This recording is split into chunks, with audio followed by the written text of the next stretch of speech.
ॐ अज्ञानतिमिरन्दस्य ज्ञानाञ्जनशलाकया चक्षुरुन्मिलितं येन तस्मै श्रीगुरवे नमः। श्रीचैतन्यमनोभीष्टं स्थापितं येन भूतले स्वयं रूपा कदा मह्यं ददाति स्वापदान्तिकं।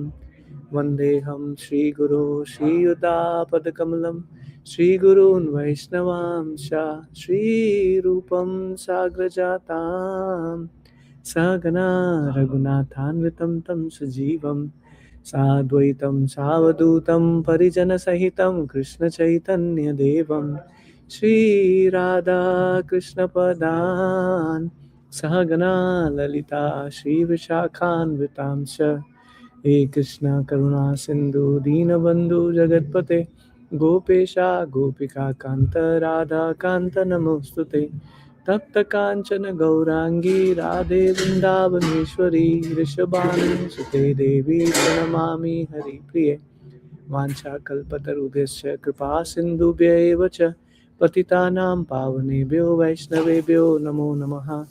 नमो विष्णुपदाय कृष्णपृष्ठाय भूतले श्रीमते भक्तिवेदांत स्वामिनिति नामिने नमस्ते सरस्वती देवे गौरवाणी प्रचारिणे निर्विशेषा शून्यवादी पाश्चात्य देशतारिणे जय श्री कृष्ण चैतन्य प्रभु नित्यानंद श्री अद्वैत गदाधर श्रीवासादि गौर भक्तवृंद हरे कृष्णा कृष्ण कृष्ण हरे हरे हरे राम राम राम हरे हरे मुकुं करोति वाचालं पंगुं लंघयते गिरिं यत्कृपातमहं वन्दे श्रीगुरुं दीनतारिणं परमानन्दमाधवं Sri Chaitanya ईश्वरम्. Wonderful. Thank you for joining. Today we are starting. Is this better, Manoj? Yeah. Okay. Today we are starting chapter 4. I will give again a quick summary. Give me 1 second. Where is my PowerPoint? Okay. Did I cover that? Yeah. So let me put into full screen and share that one. Is it visible to everyone online? Looks like yes, right? Okay, wonderful. Yes, sir. Wonderful. So we are on Bhagavad Gita chapter 4. We finished third chapter. Chapter 4 is entitled as Transcendental Knowledge. I covered the summary, but Vinny Prabhu is just joining for first time, so I'll give a quick summary about what is being discussed in chapter 1 and 2 and chapter 3. So chapter 1 specifically talked about the arrangement of the army, and then Duryodhana asked, who are the parties on the other side, and there is a discussion who started.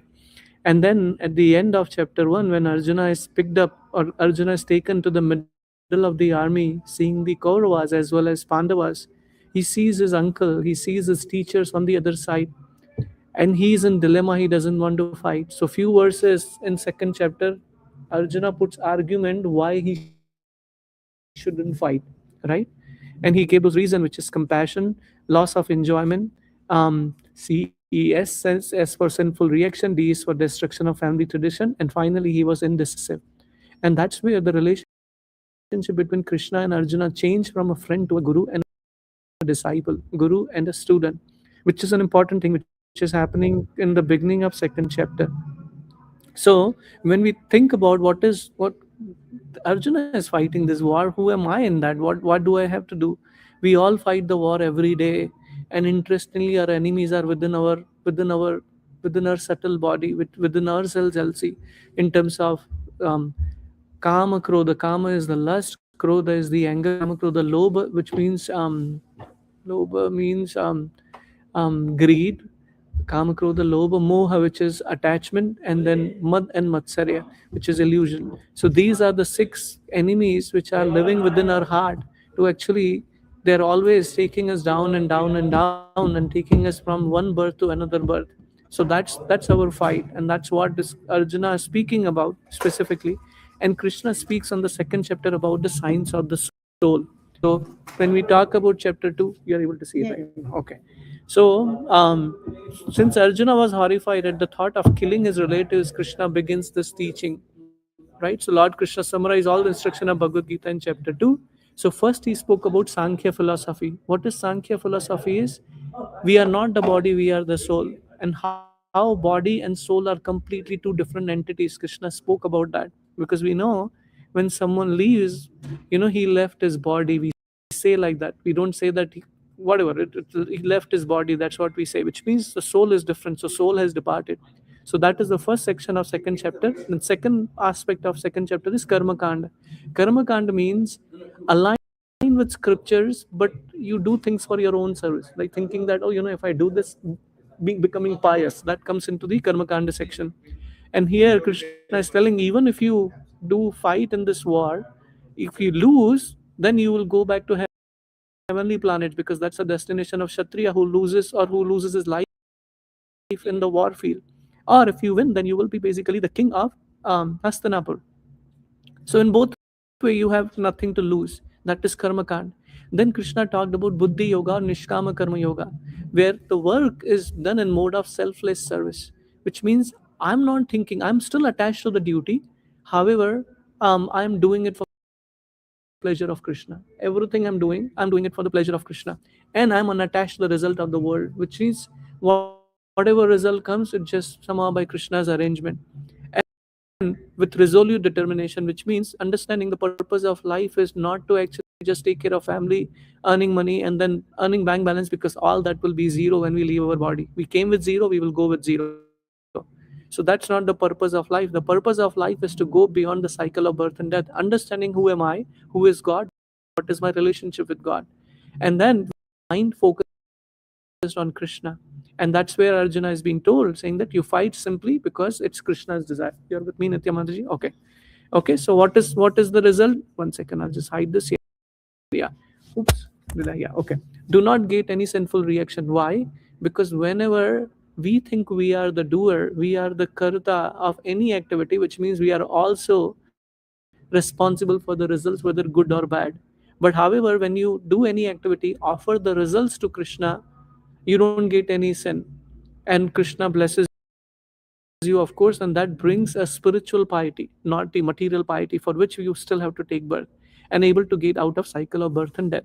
And then Arjuna asked this question, can you tell me about someone who actually lives such life? Because we always need example. This is so theoretical. Can you give me an example?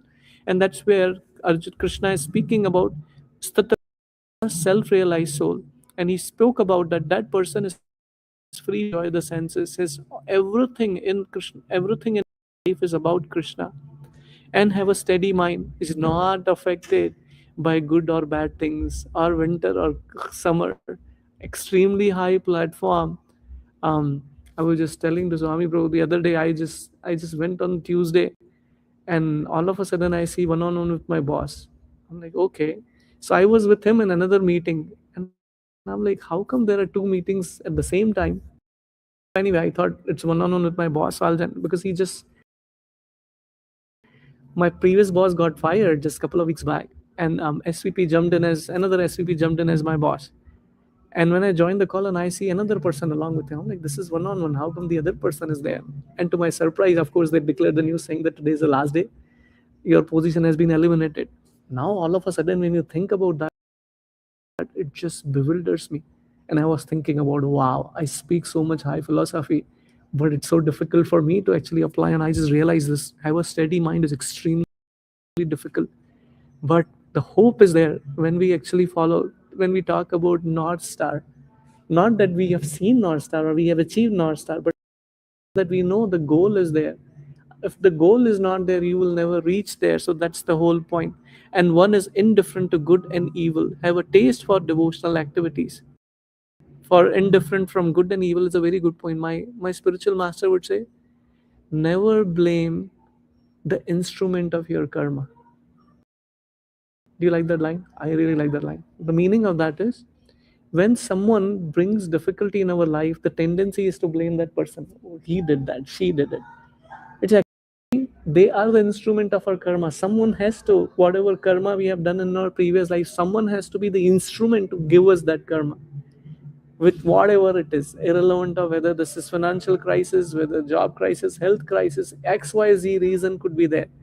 So the ultimate understanding is that this is all part of my karma, and that has gone through. I was just listening another class. In Bhagavad Gita, Krishna talks time in the frame of Kala, Kalh, Kala, which is actually time is not translated as Kala, but Kala, which is time, is so powerful, not like a clock in our house. So our time in material world is linear, but in spiritual world, or from Krishna's perspective, the time is circular. How is circular? Because when we die, we again take birth. So Krishna doesn't see just this lifetime; he sees multiple lifetimes. He has complete 360-degree view. We call it as a management term to understand what is bird's eye view looks like. He knows in and out about our past, present, and future. So he plans according it. Like I was just my son the other day, he Friday he weaved something and he brought it. So I saw it and I put it in the bag. He said, "No, Dad, you're not supposed to see the bag because it will be all like that." I'm like, you know what? There is a beautiful point on that. When in our life, when we go, what times is the down part. So if some mother is stitching on top, and if you see from down, you feel, what are you trying to do? Right? Because from down, what you see is just the threads, just mingling here and there stuff, right? That's how weaving works. But when you see from the top, you see a beautiful design which is being created. Similar way, when God orchestrates, Krishna orchestrates our life, so he sees us from the top. And we see sometimes in our life, oh, my thread is going here, my thread is going here. And that's where the vision is different. So that is being indifferent to good and evil, and have a taste for devotional activities. Control the senses by engaging them in devotional activities. And being this situated at the time of that, one can enter into kingdom of God. Life is the preparation, death is an exam. No one can directly go to an exam and success. I give you an example. I don't know if I shared this before. So my cousin, he started MBA. So I'm like, yeah, I will also do MBA. I didn't read anything. And that was a new introduction at that time. They would have multiple choices in the exam. Oh, yeah, multiple choice is so easy. I don't have to read for it. Because, either I choose A, B, or C, or D. And I went for an exam. And oh yeah, what is such a big deal? And when the exam paper came, I did not know what's the difference between A and B. Should I choose A and B? And of course, the result is I failed and I left the MBA right there. But life is not like that with multiple choices. Even if the life gives multiple choices, it's very difficult to understand whether it's A or B because they look the same. So that's the point. So sorry for that poor joke. Chapter 3, which is Arjuna is asking, my dear Lord, why are you asking me? You gave an idea about Buddhi Yoga. Vinny Prabhu, you are with me so far. I know this is your first day. You got what I spoke so far? Okay, I guess the answer is yes. So Arjuna is asking, I don't want to fight because you asked me saying that whether I do buddhi yoga or do fruitive activities, which means I go to the forest or you indulge in this war. So Arjuna thought these are two different paths. And that's where Krishna talked about Sankhya Yoga, which is analytical study, and second is the Karma Yoga, which is Nishkama Karma Yoga. So we spoke about anyone who goes directly to the forest will not be able to survive there thinking that, oh, you know what, I don't have any desire, I'll go. That's we are filled with so many desires. We can never be free of desires. So ultimate idea is to engage our desires in Krishna service, which is called as those activity, purify our heart, and go back to. Can we go to chapter 4 now? You all are with me? Any questions online? Shrikant Prabhu, thank you for joining. Any questions so far? Okay, beautiful. Thank you. Now we are starting chapter 4. So, chapter 3, towards the last section, we spoke about what is that smoke which covers the whole fire? What is the smoke here? Smoke is lust, and fire is our existence, which is our way of enacting things in life, is driven by the modes. And ignorance binds us to this material world. And then the second part is karma yoga, which is detached, beautiful work, which leads to transcendental knowledge. So this is 3.30 we covered last time. And chapter 4 start, which is transcendental knowledge. And we will cover what is transcendental knowledge, how it should be received. And transcendental knowledge, what is the transcendental knowledge? Elevates us from the Sakama Karma Yoga. What is Sakama Karma Yoga? I do activity expecting the results will come based on my thing. right? Which is sakama. Nishkama means I have no desire, I have no expectation what fruits will come, whatever will come, I will accept it. And award our intelligence the strength to overcome lusty desires or desires to enjoy separately from Krishna. Like we spoke in chapter 3 specifically, the material understanding of lust is basically a relationship between men and women. But that's not what it is about. It is much beyond that, which is enjoying separately from Krishna, because he is ultimately, Krishna says in Bhagavad Gita, Aham Sarvasya Prabho Matta Sarvam Pravartate. We will read that down the line. Iti Matva Bhajante Mam Buddha Bhava Samanvita, which means everything in this material world or spiritual world comes from me. And the wise who knows me, the wise who knows this surrenders unto me and take up spiritual life that way. And that we will purify consciousness from passion to goodness. We talked about there are three modes. In the lower level, we talked about ignorance. Above that is passion, and above that is mode of goodness. This whole material world, most of the population falls into second and third. Very few people, hardly anyone who's there on mode of goodness. Any questions so far? Can we start the first one then? Okay, so just to summarize, this is the overall the fourth chapter. It's divided into 5 sections. From 1 to 10, we will talk about transcendental knowledge about Krishna. So that is the section which is specifically talk about why the spiritual knowledge is important. 11 to 15 will talk about, man, I'm working. How do I actually apply that knowledge which I'm receiving and apply in my life? 16 to 24 will specifically talk about understanding karma on the platform of jnana. If you remember, on chapter 3, Arjuna had a confusion, karma or jnana. So now we will talk about how to perform the jnana on the how to perform karma on the platform of jnana. And then the 25 to 33, it talks about sacrifice leads to transcendental knowledge, and the conclusion of transcendental knowledge, which is 33 to 44, 42. So with that, we'll start. Om Namo Bhagavate Vasudevaya. Om Namo Bhagavate Vasudevaya. Om Namo Bhagavate Vasudevaya. Om Namo Bhagavate Vasudevaya. Om Namo Bhagavate Vasudevaya. So, coming back to the first section, which is 1 to 10. In the first 3 verses, Krishna will speak that Bhagavad Gita was previously spoken by Krishna. So, we know about one Bhagavad Gita, which is Krishna spoke to Arjuna in the war field. Bhagavad Gita was spoken multiple times even before that. Because Arjuna had a question, my dear Lord, you're giving me this Bhagavad Gita. Only am I the only one who is in a problem statement? No. There were multiple times Bhagavad Gita was spoken. So one may say, why did Krishna has to speak multiple times? We will talk about that, right?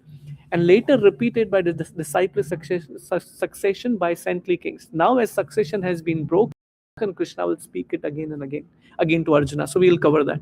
And let's start from 1 to 3, and then we will bring back the slide when we go to the next section. Okay, so let's read the first verse. Shri Bhagavana Vacha Imam Vivasvate Yogam Yogam Vivasvate Yogam. Proktavan Aham Avyayam Proktavan Avyam. Vivaswan Manave Praha Vivaswan Manave Praha. Manurikswa Kave Bravit. Manuriksva Kave Bravit. Translation, please. I can read. Please go ahead, Malvi. The personality of Godhead, Lord Sri Krishna said, I this imperishable science of yoga to the sun god. Vivaswan and Vivaswan instructed it to Manu, the father of mankind, and Manu in turn instructed it to Ikshvaku. Ikshvaku. Thank you.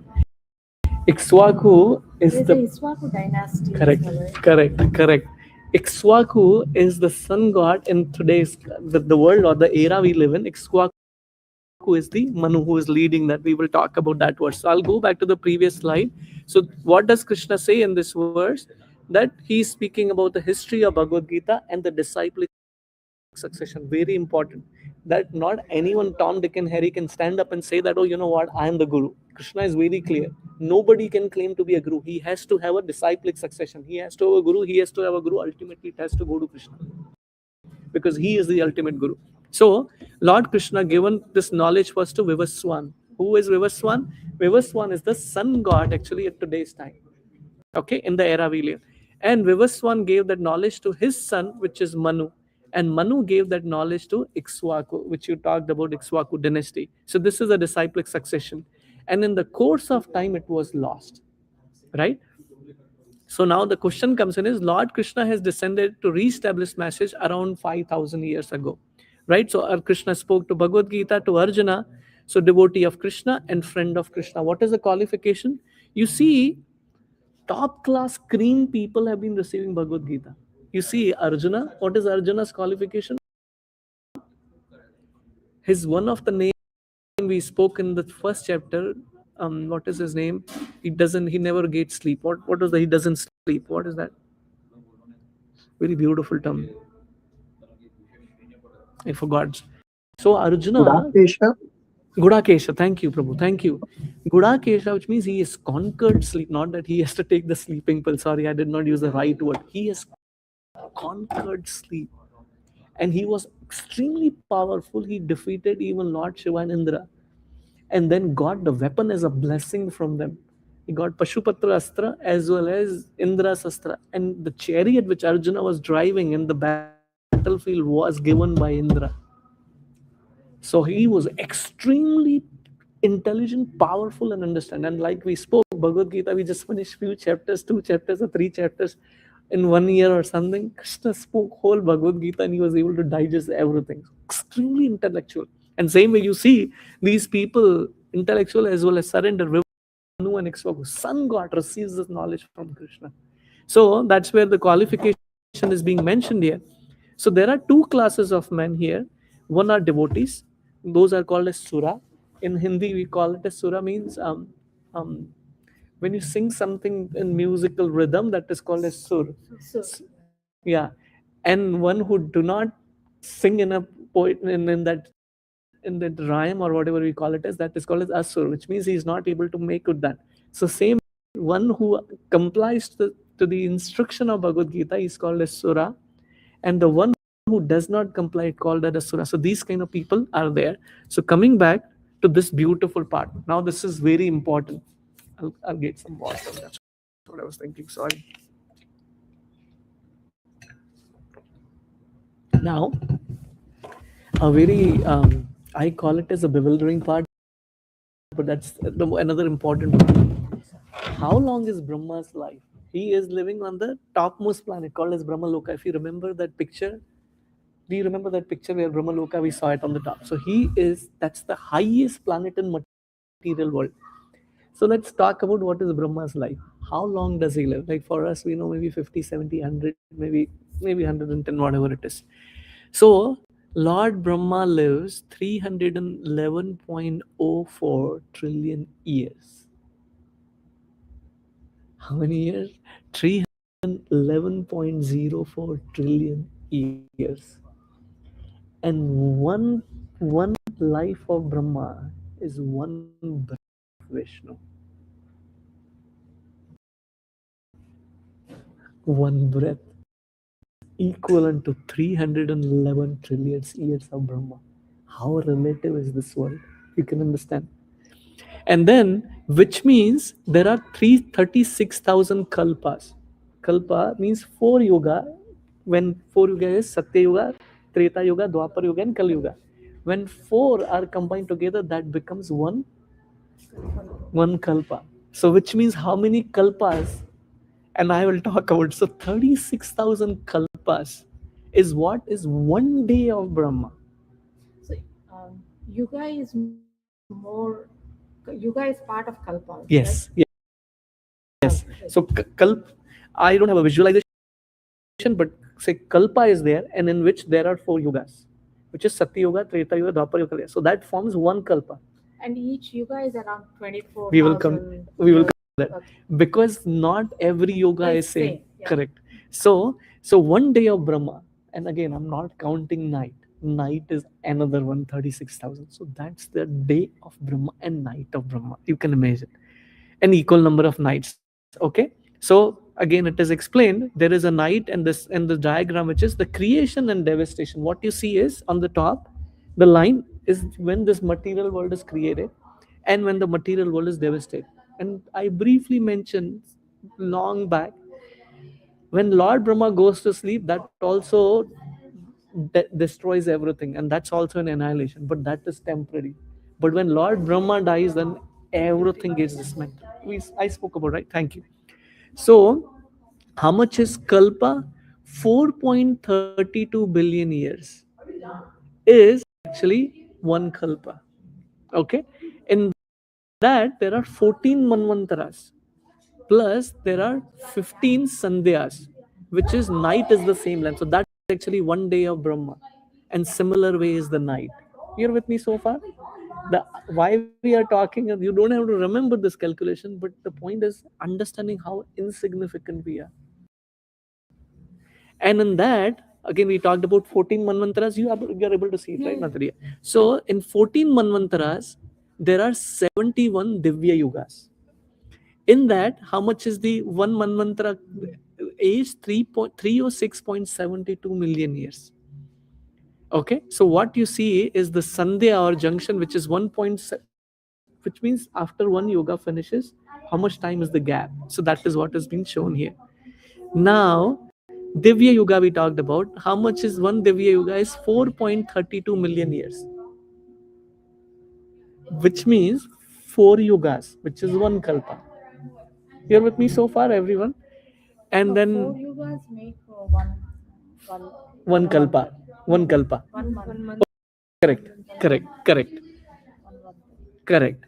And thank you, Manji, for bringing that. Now, four Divya Yoga makes, yes, correct. Oh, 71 Divya Yoga makes one mantra, and 4 yugas make one kulpa or one Divya Yoga. You're with me so far? 4 yugas make one video. Yeah. Okay. So now in 4.32 million years, I'll start from the last one, which is Kali Yuga. You see on the rightmost side, how long is Kali Yuga? 4,30,000 years, 32,000 years. Can you see it? Is that is the and how many years we have passed in Kali Yuga? 5,000 few years. So you can imagine we have just started not even crawling in Kali Yuga. But they say that we are almost coming to the end of Kali You Yuga. calculate, no, Marji. When Krishna came, Krishna departed around that time, Kali Yuga entered. No, he came in Dwapar Yuga, but when he left, that So Dwapar then Yuga was 5,000, it's over, right? Like, so only during the 5,000. war is when after war they are die, and then Just after some time, 5,000. Krishna's time, then Krishna Kali Yuga disappears. is about to start. Correct. Parikshit Maharaj comes in at the time. Parikshit Maharaj is the grandson of Arjuna. And at the time, Kali Yuga started, right? So how many years have passed? Some 5,040 years or something like that. So far, approximately. Kali Yuga started. Which means we have 4,32,000 years. So if you deduct, I don't want to do calculation, but you can imagine we have just not even started crawling in Kali Yuga. Because people have been talking about we're almost at the brink of Kali That- Yuga and that is why- Kalki Avatar is going to be any time. That is why, because when we think, let's talk on numbers. Let's not speculate. So here Brahma's life is there. This is what the Kali Yuga is, right? And Dwapar Yuga is exactly double than Kali Yuga. So Kali Yuga is considered to be the smallest period. So Dwapar Yuga is double, which is 8,64,000, and are better than that. And Treta Yuga is double than the Dwapar Yuga. And Satya Yuga is even more double than Treta Yuga. That's when Rama was there. Satya. Yes, yes. Treta He Yuga. came in Treta Yuga. Treta Yuga. Dwapar Yuga, other rishis and all that stuff is there. But Treta Yuga is when Lord Ram came. And I briefly spoke about it. Dwa means two, Tre means three. But now one question may come, why Treta Yuga comes first and Dwapar comes second, right? Because Lord Ram appeared before Lord Krishna. Because if you remember, I mentioned it before, Ahilya was cursed by Gautama Muni. You know about Ahilya, right? The stone which Lord Ram delivered. So she was cursed by Gautama Rishi to become a stone. And then because she begged forgiveness, so Gautama Rishi said, when Lord Ram comes and puts his feet on you, at that time will be delivered. And Lord Ram doesn't like to have his devotees suffer. That is why he appeared in Treta Yuga before the Dwapar Yuga, and that's how the sequence is there. You're with me so far? Okay. This is the whole Bhagavad Gita which is spoken. So Brahma was a living entity, and we talked about this is the day of Lord Brahma. Coming back to one line which I said before, Srila Prabhupada writes, why royal order should learn Bhagavad Gita? Because everyone wants to follow great people who are in a great success, who have attained great success, and they are at certain level of their this thing. Because the king executive heads of all states are meant for protecting inhabitants, therefore royal order should understand Bhagavad Gita. Why? To rule the citizen in a right way, which is, I don't want to get into it, we are online, but we know the situation today. Protect them from material bondage of lust. Understanding the purpose of life is not just to enjoy separate from Krishna, but understanding how to be a cooperator with Krishna, not a competitor to Krishna. Okay. And third one is spread the science of Krishna consciousness so that people may take advantage of this great science and pursue a successful path, which is not to become everything zero, but actually attain a highest level of devotional aspect and attaining spiritual, and make them understand importance of human form of life. And that is what is specifically highlight. You see this beautiful picture. So there are four varnas and four ashrams. So there are four varnas described, which is Brahmana, Kshatriya, Vaishya, and Shudra, right? So if Brahmana are trained, the Kshatriyas are trained, then the Vaishya and Shudra who are following them will also actually become spiritual. When Lord Ramanami is just coming in few weeks, when Lord Ram wound up his pastime and went back to spiritual world, whole Ayodhya city was empty. Everyone went with Lord Ram back to Ayodhya and spiritual world. There is Ayodhya and spiritual world also. If you remember that bigger picture, we shown there are different Vaikuntha planet. So every presiding like Lord Ram, Narasimhadev, everyone has their own loka. And based on whom I have connection with, and I feel attached with, we enter into that platform. So all Ayodhya went back to the spiritual world of Ayodhya. You're with me so far? It's online Prabhus or Matajis? Hare Krishna? No, no. Okay, beautiful. So now let's talk about sun god, right? We spoke about that. So sun god's name is Vivaswan. Like we spoke about position of sun god, position of Indra, position of Brahma. It is not a person. Brahma is not a person. Indra is not a person. What are these? These are positions. And person who perform tremendous pious activity is allowed to take that position. You're with me so far? So in today's where we are the yuga we are living in, the sun god is Vivaswan. Vivaswan is the name of sun god. Okay? And in this millennium, which is this millennium, so that's what Brahma Samhita means. Yachakshuresha savita sakala grahanam raja samasta suramurti rashesha teja yasya jaya brahmati samvrata kala chakro govindamadi purusham tamaham bhajami. Brahma Samhita is actually the list of prayer, the set of prayers which Brahmaji offers to Lord Vishnu when before the creation happens. He actually gets to know about Lord Vishnu, he offers those prayers, and those are recorded in Brahma Samhita. And it's a long number of verses, but they are only few are available with Lord Chaitanya Mahaprabhu, founded, and they were written on the paper. So we just have few today. So you can also find Brahma Samhita on Vedabase from where we read those verses. And the sun is the king of all planets. Through sun we know everything manifests. At present his name is Vivaswan, rules the sun planet which is controlling all other planets by supplying heat and light. And he is rotating under the order of Krishna. Like we talked about these 14 planetary systems, or we talked about these planets rotating in an orbit, and we know about that they have a certain distance. I forgot the number, but sun comes closer to Mother Earth, then we will all be heated and we'll be burnt into fire. And if the sun goes away from the current distance, then everything will be freeze. And it is being running from years and millenniums exactly that way. So there has to be some engineer behind it. Like we build the cars, even if they are autonomous cars, someone is, But we build it behind, right? The brain, you put that in, and that's how the cars are being made. Not that they run by themselves all of a sudden, no. And that's the whole point which I wanted to talk about. And Lord Krishna originally made Vivaswan his first disciple, and he gave this Bhagavad Gita knowledge first to him. So when say someone say when was Bhagavad Gita spoken? The last Bhagavad Gita was spoken in this millennium was to Arjuna, not that that is the only time Krishna spoke Bhagavad Gita. You're all with me so far? And what is the history of Bhagavad Gita? Traced from remote time when it was delivered to the royal order of all planets, beginning from sun planet. Treta Yoga Chatatut Vivaswan Manavadadao Manos Chalokabrat Atham. I forgot the meter. Sutavyak Kadadao Ikswakuna Chaha Kathito Vyapya Lokan Avasthita. In the beginning of the millennium, known as Treta Yuga. Now, coming back, when was this Bhagavad Gita?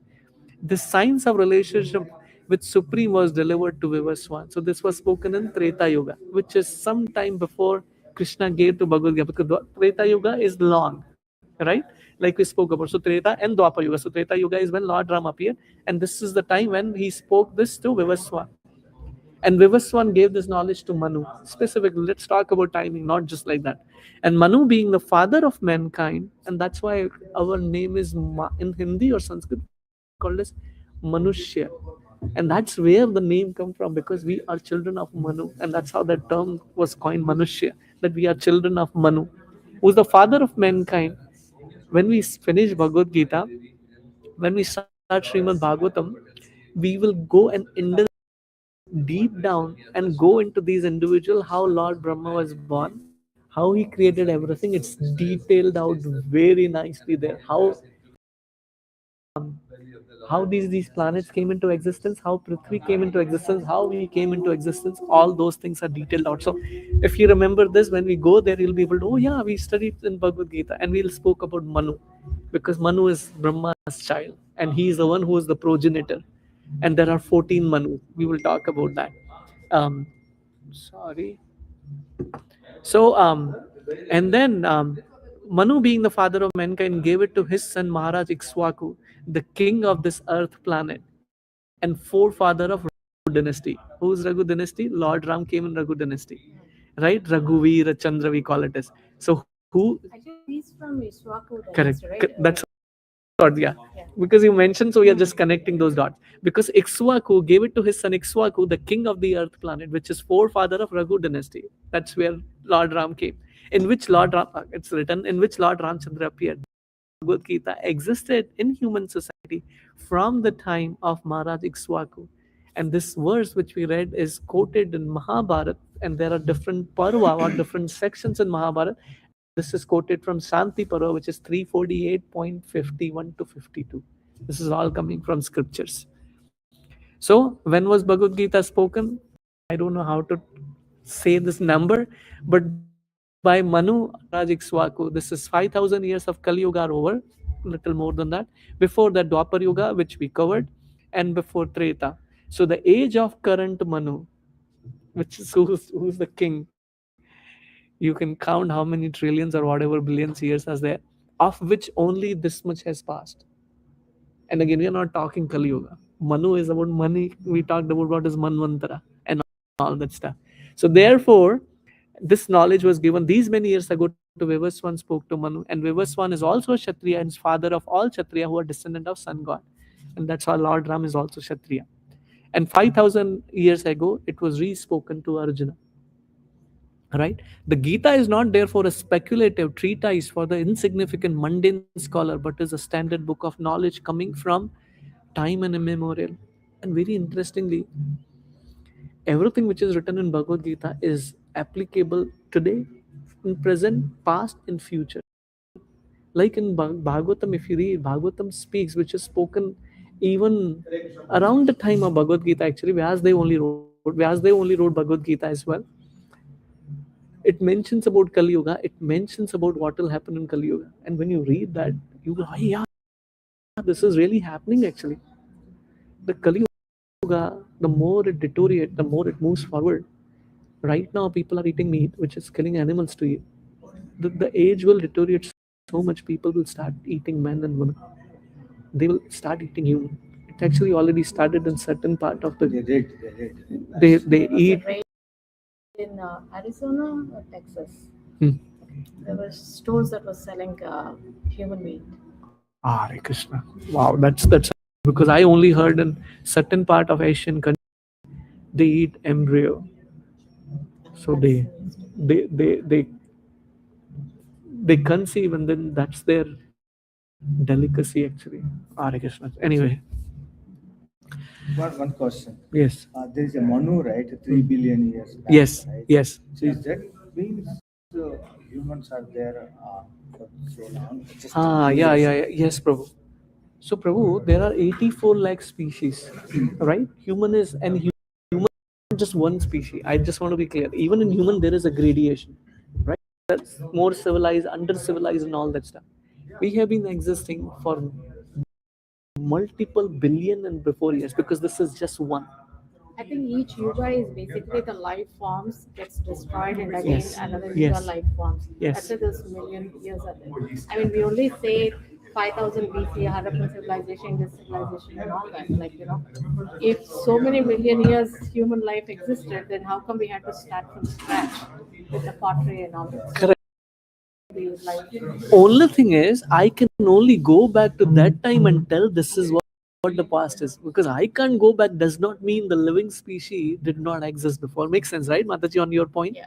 So we just went historically and we found out, and that's how we are thinking maybe that's their long. Oh, Krishna, that is way Another beyond. comment I want to make. I was always thinking, how come Indians are so good in math? I know some of them from South India, they, invented zero, all that calculus.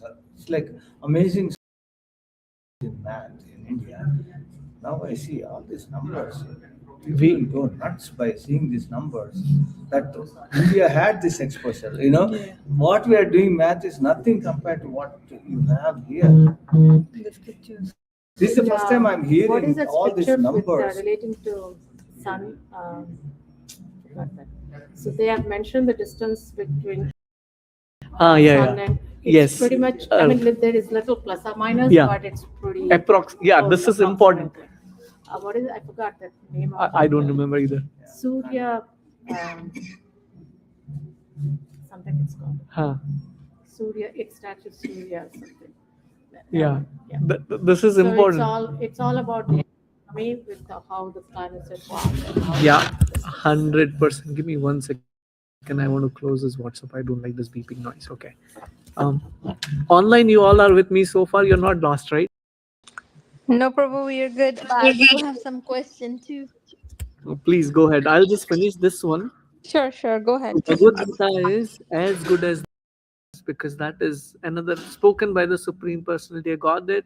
And this knowledge, sorry, I did not do a good job in taking that. Surya Siddhanta. Surya Siddhanta. Okay, thank you. So this is coming in disciplic succession without mundane human interpretation. This is very important because these guys are not. Please do. I'm not trying to put any of you down, but how long can we remember? But Krishna spoke Bhagavad Gita. Arjuna remembered everything. Same way, if you know how was Srimad Bhagavatam, which was written, Ganesh ji wrote it, and Ganesh ji put the condition to Vyasadeva, I will write Bhagavatam, but you should not stop in between. So you can imagine Vyasadeva speaking, and if we go back to Ramayana, which is coming, love and kush. Ramayana is not actually a book. Ramayana is a poetry. It was sung. Ramayana was sung, and the first singers were the kid Love and Kush. So very beautiful actually, and that's how they got it from Valmiki Muni. Can you imagine? Ramayana, I don't remember the number of verses.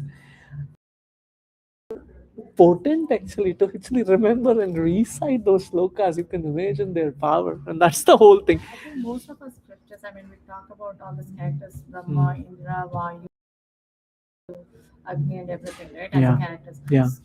I think those were some of the metaphors and personification of this processes in universe that was explained in scriptures. Yeah. I mean, if you just tell somebody an abstract concept, it's not going to be understood by anybody. Yes. So then you have to have some signification. And numbers. So we know sun god, we say, we know sun. Sun is a planet. It's a planet. I mean, it's a star. Huh. So, but it's a very vital. So, how do you identify the respect and the gratitude? Wow. And that's where Yes. we say, okay, that's and how we pay our respect. So, 100%. I was listening, forgive me about the numbers, but I was listening, 1,000 Earth, sun sizes, it can accommodate 1,000 Earth. I think it might more than that. I forgot the exact number. Because I think 500 or less than 1,000 Earth makes Jupiter, and Jupiter is huge. So yeah, it's much more. So it's just beyond our perception what's happening here in terms of. You must have seen a lot of memes, right?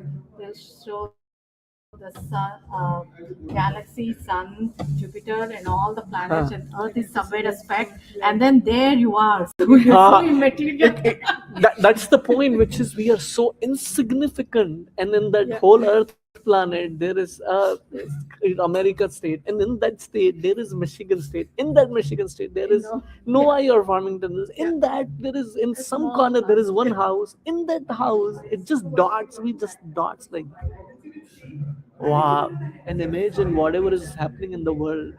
What to talk about? What are we doing anyway? Don't want to get in because we are online that way. Yes, Madhur, you had some question before we jump in here. So, I'm not good at maths, but the numbers that saw that earlier. Hmm. So my question is, people who wanted to do all this Krishna consciousness, and people, there were so many other people. Like, if we don't do like perfectly, then we have to come back to the earth, right? Yes, So my not question, necessary. We have to come to the world, but yeah, we are coming back to the again in life in a to the world, yeah, different species and all. yeah. So what is that like in a one how do I say, in a one kalpas, like how many lifetime that we have, like our past life, is it Maharaj, some? that depends on what birth we are taking. So, for an example, as a human, I may have the life up to 100. Again, don't quote me a number because if I die before you say, no, you said 100. So, no. So, maximum this. There are living entities whose lifetime is 4 hours or 6 hours of our life. Like Brahma's one day, we talked about what is our insignificant life compared to Brahma's one day. So, even ends. So, we can't correlate how long we have lived or how many this thing because it depends on what. It may be possible some of you would have been Lord Brahma also in your previous lives. You have no idea about that stuff. And we are now again coming back to this material world, become a living entity that way. But that's how I can think about managing. And also it's very because it's a lot of questions which comes to our mind when we Yeah, see all these numbers, like yeah. people who are reincarnation, who just Reincarnation. Yeah. Mm. yeah and then it just very hard to understand how is that possible if we are coming to the like next life again. Like some people, they are like maybe 15 years ago they died Mm. and come back to the different human being Mm. in that different body again, but Yeah. within 15 years they can go for all this that many species already. You can even cross multiple million species between those birds because it depends. If you remember, I mentioned about Dhritarashtra a few weeks back, how he got all his 100 sons killed, why his 100 sons were killed. We spoke about. Do you remember that? Nitya Mataji also remember. We spoke about to get 100 sons. Insects eat them. Correct. He told them, and to actually reap the fruit of it, whatever sin of that, he had to perform. He had to went through multiple lifetimes so that he can get 100 sons and see his 100 sons dying in front of him. So you can imagine how many lifetimes one has to go through to actually to make things even more complicated or make things even more graphic. Human species is the only species which performs karma. Imagine in one lifetime the karmas, I'm just putting not one lifetime, one human species, and however number of human species I've taken, I can perform the karma which can take me to 84 lakh species just to reap the fruits of those activities. If you ask me, disgusting actually. How much I can do, how much damage I can do to myself is actually, it's all about that I go through these many lifetime to take care of whatever I have accrued, the debit and credit balance. My goodness. But yeah, that's how I can think about. Does it help, Mataji? Yeah, this is help, but all I understand, just perfect that. I don't want to come back to the next life. Just do your, not mundane things. You follow the Krishna consciousness and go back to the Godhead. I This is a very important point. I was just mentioning some time back. Indra had to take the birth of a pig. Did I share that pastime? You remember that, right? Can you imagine Indra's position? If you think about America, in America, even if you think about Hawaii, that is like a gutter for Indra. That is the pleasure, that is the position of heavenly planet. Being a king of that.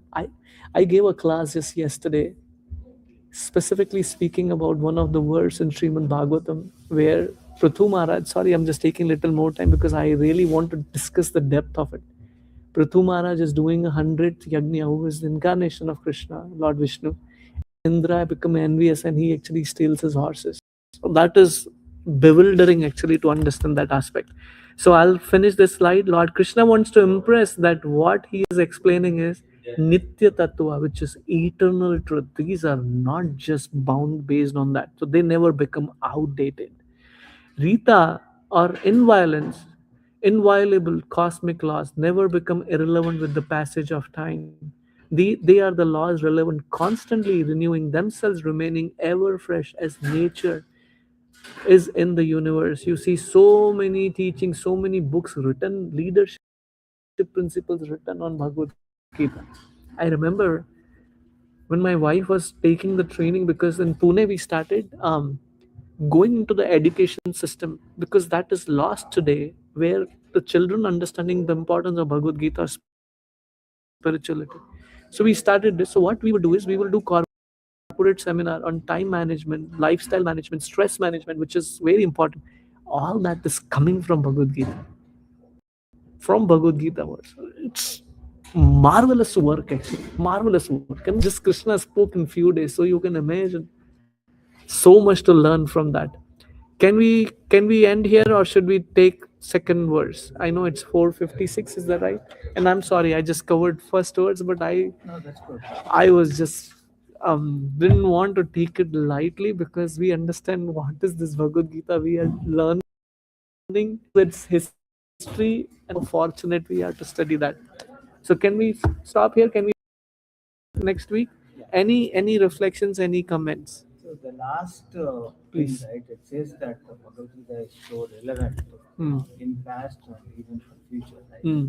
I mean that's a good thing, but my mind says that why it has to be relevant. That means we are getting even worse and worse day. Yeah. So those teachings are very important for us to at least be a little nicer than how we are going to become, right? I mean, it's just not right. We are not in a right path. That's what it So says. when you look at yugas, Satyuga, Yeah. Treta Yuga, Dwapara Yuga, and Kali Yuga, Hmm. Satyuga is like everything is disciplined, everything is principles. Nobody goes out of way from the principles. Yeah. And in Satyuga, that's Satyuga. Hmm. And Treta Yuga is where you kind of understand the relationships and some of those, some of those aspects coming to place, similar to manipulation. Hmm. And then Dwapara Yuga is completely politics, like how you manipulate, how you kind of win over and everything. And then the downward Yeah. bottom, rock bottom is Kali Yuga. Worst So it kind period. of shows how our mindset It's degrading. and then Kali Yuga. So it kind of fleshes out, and again you start from Satyuga. So that's the Hare Krishna. I just when you talked about Kali Yuga finishes, First and foremost thing, how Kali Yuga finishes and how Satyuga comes, just want to share. For thousands of years, first everything burns. It's just the fire everywhere for thousands of years, not a day or two, which happens in LA or week. Thousands of years. And after that, another thousands of years filled with just water. Filled with This is how the formation of all the planetary objects are yeah, astral bodies, right? 100%. So that's where I was going with. All these processes have been personified in all our scriptures. So we need to kind of dig deep into a Yeah. little bit to kind of understand the reasoning behind it. Very good. And like Mohamida Mataji mentioned this point, we've been living here and what they call it as loitering in this material world for ages, for so many lifetimes. We have been suffering, we have been struggling for so many aspects. Don't think AI is just coming for first time. It has been there for many, many decades actually. The nuclear, that's a Brahmastra is almost like a similar. Yeah, beautiful point. Yes, and it is so powerful. It can only destroy the target, not the Yeah, other places. yeah. Like Target, Hiroshima and yeah. Nagasaki, they did, and it created, my goodness, for ages. In birth, there were defects. It's so powerful, but it's so ridiculous. But Brahmastra is so subtle in those. Only the target can, but that's equivalent from that perspective. But that's a reality actually. So I the have purpose, one question. please. You mentioned that Manu is like 3 lakh years old. Hmm. So that we have studied that we grew up from, billion years. yeah. So like Yeah. we were like monkeys and then we improved and then we became 2 legged animals. I thought that was an improvement in that So, Madhaji, species, but is that I included? think every time like the species gets destructed and then a new species comes, or it's always that evolution is an ongoing. That is part of So- Manu. So, 2 points here. First and foremost thing, the Darwin's theory is proven to be wrong. Okay. In London, they actually there is a documentary on that. You can find out on Netflix and other places. So that is wrong. We never came from monkeys. Okay. Monkey is a different species. Humans is a different species. And every species there is a variation, like Mataji was mentioning about, and that exists. So 84 lakh species is a fixed number. Okay. we didn't come from monkeys, we came from something called orangutan, which is different. So that is very close to the human kind of a thing. Probably So, that was yeah. told by Westerners, not Indians. It is whether Indian or Western, it is about the science who can perceive to a certain things. Not they can perceive everything. There is always maybe. This is how the theory is, but we cannot just go by maybe theory. And that's where when they talk about spirituality is a mythology, because hey, you guys talk about maybe. When we talked about the numbers, then you said this is mythology. How is that? And this is where we have to understand spirituality not as oh yeah, it's religious. It's a numbers. Let's deal with real facts from scriptures. Don't talk mundane things. Don't talk about just ideas flowing in the air. And I that's think the the point. problem what we do is when we read our scriptures, we just go Surface. surface, and we are only like as we say Brahma. Yeah, that is a process of Yeah. evolution, process of building. That is not a character called Brahma, but there is a process that's there. So you got to be respectful to the process. So how do you get respectful to a common man? You got to personify that great power, right? So that's where we need to understand and try to connect the dots. And So- when we go just tell, oh, there is Brahma sitting here, there is Vishnu sitting here. I mean, it will sound thing, but behind the thing, there is the process, there is that power, that's the energy that goes with it. So 100%. Yeah. So there is the energy and there is energetic. Behind every energy, there is energetic. From which energy comes. So Srimati Radharani is a personification of energy, but that's not just energy means electricity flow. She's a person, like you said, which is important. So coming back to your question, these 84 lakh species have been there from ages, not that they have just came into existence. Because the question then comes in is then where is the soul? Coming back to second chapter, the soul existed eternally, Now the soul enters into these 84 lakh species, but our identity is not with those 84 lakh species. You're with me so far, right?